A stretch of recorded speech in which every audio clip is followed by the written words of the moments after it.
వి gold trusted gold buyers తాకట్టులో ఉన్న బంగారాన్ని విడిపించి ఈ రోజు ఉన్న మార్కెట్ ధరకే కొనబడును.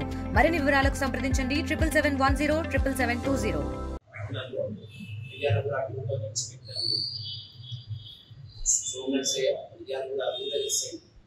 లక్ష్మయ్య విద్యార్థుల 2000 రాంబాబు వీళ్ళ ఆధ్వర్యంలో నమ్మదగిన సమాచారం మేరకు ఒక 2 చోట్ల గాంజాయి బెండర్స్ ట్రాన్స్పోర్టర్స్ మీద రైడ్ చేయడం జరిగింది.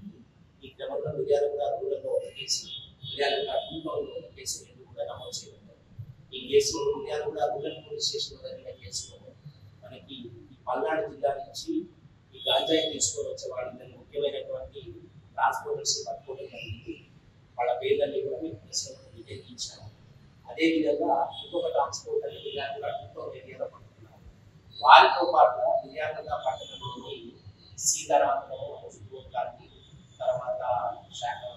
తర్వాత జోర్నగర్ వీటికి సంబంధించినటువంటి అనేక మంది యువకులు వీళ్ళు కూడా వాళ్ళ అవసరాల నిమిత్తం అన్నాడింటి వాళ్ళ దగ్గర గంజాయి తీసుకుని వచ్చి వాళ్ళు తాగడం కాకుండా వేరే వాళ్ళకు నమ్ముతా ఉన్నారు. ఇదంతా కూడా జిల్లా ఎస్పీ గారి ఆదేశాల మేరకు గంజాయి అనేది కనిపించకుండా చేయడానికి మిషన్ పరివర్తనలో భాగంగా జరిగినటువంటి స్పెషల్ డ్రైవ్. దీంట్లో మొత్తం 2 కేసుల్లో కలిపి 14 మందిని అరెస్ట్ చేయడం జరిగింది. విజయనగర రూరల్ పోలీస్ స్టేషన్లో 5 కిలోల 200 గ్రాములు, విజయనగర టూటౌన్ పోలీస్ స్టేషన్లో 2 కిలోల 200 గ్రాములు మనం గాంజా సీజ్ చేయడం జరిగింది. దాంతో పాటుగా విజయనగర రూరల్ పోలీస్ స్టేషన్లో ఒక car, 2 bikes, Vijayanagara two town police స్టేషన్లో ఒక బైక్, దీంతో పాటుగా వీళ్ళందరినీ కూడా మేము అరెస్ట్ చేయడం జరిగింది. వీళ్ళందరినీ కూడా మెయిన్ సప్లయర్ ఒరిస్సా నుంచి ఇలాంటి ఐడెంటిఫై చేసినాము.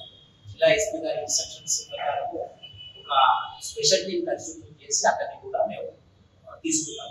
రెండోది సందర్భంగా ఇక్కడ ఉన్నటువంటి విజయనగర పట్టణంలో ఉన్నటువంటి అందరి పేరెంట్స్ కి కూడా మేము మా రిక్వెస్ట్ ఏంటంటే మీ పిల్లలకి దీంట్లో చాలా మంది పేరెంట్స్ తెలుసు వాళ్ళ పిల్లలు గంజాయికి అలవాటు పడ్డారని, వాళ్ళు ఇది బయటకు వస్తే కుటుంబానికి ఇబ్బంది జరుగుతుందనే ఏకైక సోషల్ సినిమాతో వాళ్ళు దీన్ని బయటకు చెప్పకుండా దాచి పెడుతున్నారు.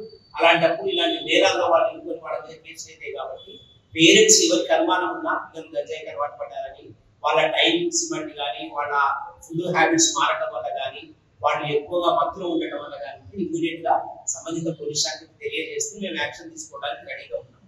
సో ఈ జిల్లా ఎస్పీ గారి ఆదేశాల మేరకు ఈ కేసుని చాలా చక్కగా ఇన్వెస్టిగేట్ చేసి దీంట్లో నిందితుడిని పట్టుకున్నటువంటి రూరల్ ఎస్ఐ లక్ష్మయ్య గారికి, రాంబాబు విజయనగర రూరల్ ఎస్ఐ వాళ్ళందరి సిబ్బంది కూడా జిల్లా ఎస్పీ గారు ప్రత్యేకంగా శుభాకాంక్షలు తెలిపినారు. ఇదే విధంగా ఈ విజయనగర పట్టణంలో ఎక్కడ ఎవరికి గాంజా ఇన్ఫర్మేషన్ ఉన్నా పోలీస్ వారికి ఇవ్వవలసిందిగా అందరినీ కూడా మేము రిక్వెస్ట్ చేస్తాం. తెలుగులో న్యూస్ కి ఫాస్టెస్ట్ యాప్ ఇప్పుడు టోటల్లీ న్యూ అవతార్లో జస్ట్ 5 సెకండ్స్ లో కంప్లీట్ న్యూస్, సోషల్ మీడియాలో ట్రెండ్స్ కి one stop solution, live TV app, voice search option తో ఇప్పుడే డౌన్లోడ్ చేయండి లేదా అప్డేట్ అయిపోండి. యాప్ లింక్ డిస్క్రిప్షన్ లో ఉంది.